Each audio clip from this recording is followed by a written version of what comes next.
What's up, gamers? DreamcastGuy here, talking today about Doom Eternal on the Nintendo Switch, because this is one of those projects I have been incredibly curious about, mostly because I'm completely in love with Doom Eternal itself. When this released a couple months ago on the PlayStation 4 and the Xbox One, I was completely blown away by just how high quality it was. In fact, as of now, this is technically one of my favorite games in all of 2020, and I'm kind of just wondering how it would look and play and just operate on what is essentially a handheld. Well, I have to say I'm a little bit mixed, mostly because while this manages to maintain some good frame rate and it does manage to capture a good amount of the cool arena style combat, it still feels like there is something missing in the Switch port. Now let's talk about the technical details. First and foremost, of course, the biggest sacrifice having to be made is the fact that the game now is much lower resolution. Like, a lot of the textures, assets, gore, and kind of just general carnage has seen a substantial downgrade.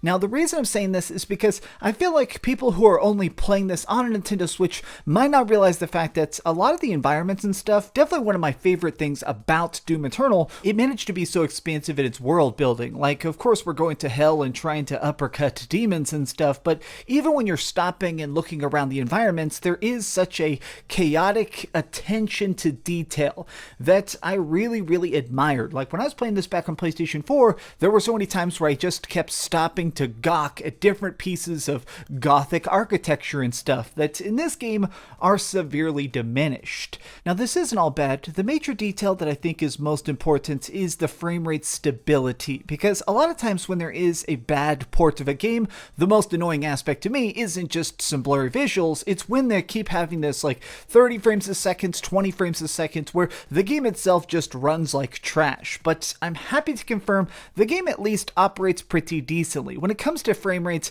there was never too many insane drops, even when I was trying to do a bunch of super blood punches or blowing up a bunch of barrels. The game is able to keep up, mostly because this is being done by Panic Button. These guys are kind of the mystical wizards of Nintendo Switch ports. Now, this version of the game does include, of course, the full multiplayer. So if you're wanting to play online and check that out, it's here, it's great, it's got some update patches, it's definitely a nice refined version of Doom Eternal. But that being said, they don't have the DLC yet. So the biggest drawback to this that's kind of caught my eye is definitely the fact that it's a pretty hefty price. This is right now $60 just to buy it on the Nintendo Switch. Just straight up, if you want it, $60 freaking dollars. And the reason this kind of sucks is because this is 3 or 4 times more expensive than any other freaking console. It sells on sale a lot for like $12. I just bought this brand new factory sealed 5 days ago for $15. The fact that you're paying such a steep markup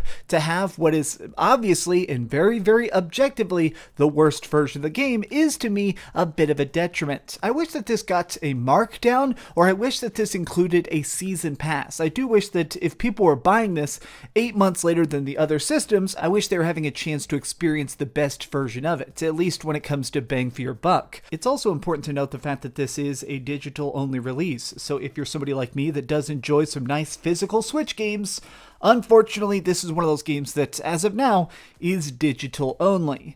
I guess what's happening here is that I feel like this game is at least a well-done port. It feels like they're trying to do the best version they can. They're trying to take all the love and passion and speed and transcribe it onto a much tinier machine, but it's really starting to highlight the fact that the Nintendo Switch needs something to try and make sure it can keep up with the PlayStation 5 and the Xbox Series X. The more I play my next-gen consoles, the more I realize that they are truly next-gen. Solid-state hard drives and better graphics processors is making it where the action is instantaneous. The freaking times where you're seeing giant beautiful vistas are even more stunning, especially since some of that stuff is going to be in 4K. And while I still love my Nintendo Switch, while it is cool that I'm actually sitting here able to play such a big game on what is, essentially just a tiny little handheld, that's cool, but it's starting to feel almost like a mobile game.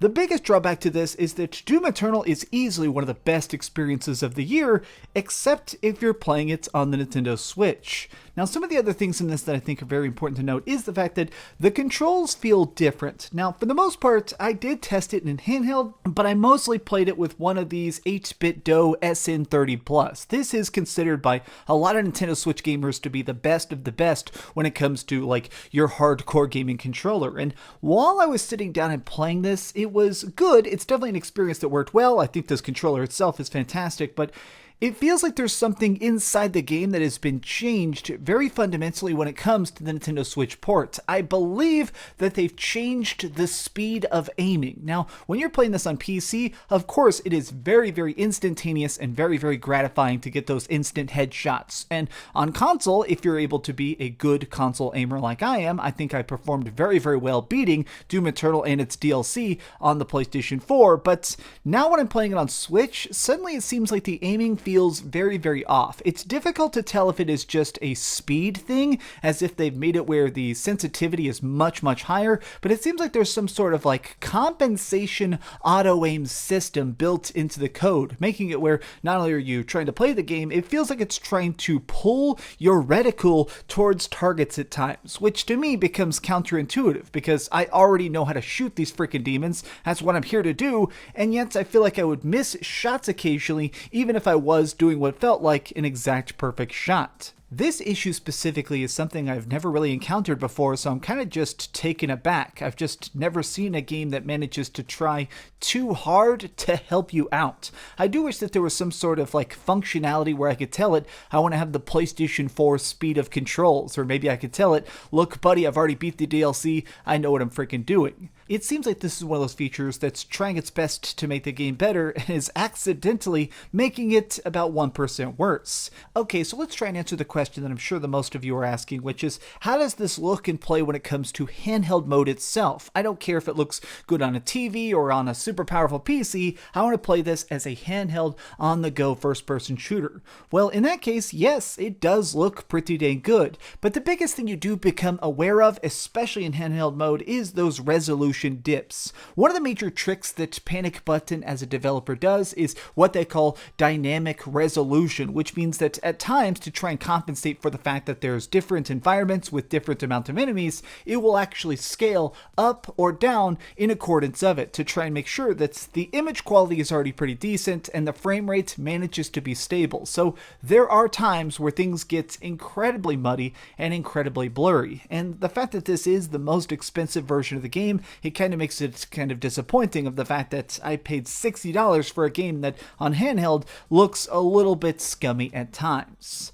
Most importantly, as I played this game today, and as I'm really kind of enjoying going back through hell and all that, it makes me kind of wish that we had a Nintendo Switch now. A new Nintendo Switch, a Pro Edition, something that would let us actually experience the best version of this game, or at least a decent, adequate port that I could take anywhere at any time. I think we're starting to see the wear and tear of this great system. I love my Nintendo Switch, I'm still going to be playing it a lot, but the more we see this next gen over the horizon, the more I kind of wish that something could make it where the ports were a little bit more potable.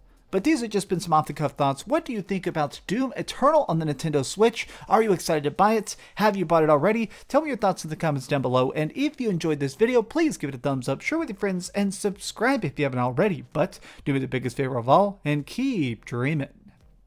The Cyberpunk review is coming out tomorrow, by the way. I'm uploading this video Tuesday. This video is getting posted Wednesday, so I will see you guys tomorrow morning with what'll hopefully be the biggest and craziest review I ever do. It's 20 minutes long. It's bonkers. Thanks so much for watching that video. If you want to see something else, you can always click this link to see what I put up last, or, subscribe and see what's coming up next. Also, I promise that whatever I do, it'll try not to suck.